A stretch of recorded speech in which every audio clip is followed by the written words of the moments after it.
Our top story tonight, KREM 2 is digging deeper into more than 60 documents released in the Moscow murder case. Those include search warrant applications and some receipts from those search warrants. Tonight, KREM 2 Shannon Mowdy spoke with a trial lawyer about what these records can tell us about the case. Shannon? Well, we don't have all the info those documents could hold. They were released with many redactions and some pieces are still sealed. But they do paint a picture of how this investigation unfolded over time.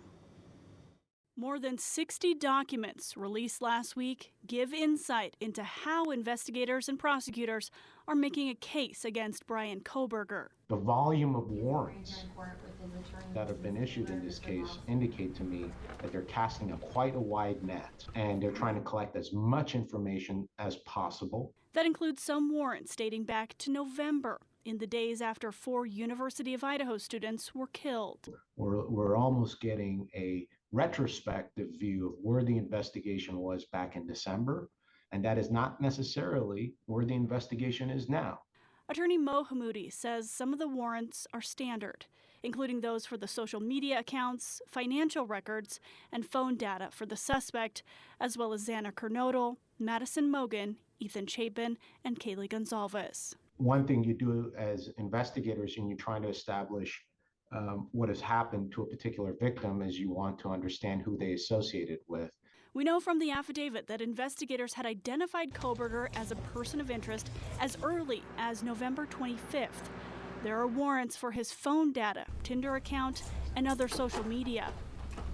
And it appears police were trying to track down K-bar knives and sheaths, like the sheath found at the scene, requesting surveillance and records from Walmart, Amazon, even the manufacturer. You're trying to piece together circumstances to connect a transaction, a purchase of a knife from Walmart to a type of knife that may have been discovered at the crime scene. But Hamoudi cautions we can't assume too much, even with all this information now out.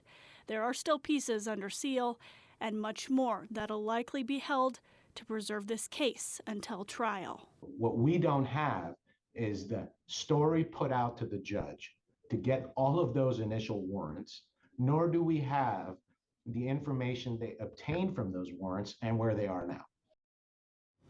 Kohberger is due back in court for a preliminary hearing on June 26th. An entire week has been set aside by the courts for both sides to present evidence. Shannon Mowdy, KREM 2 News.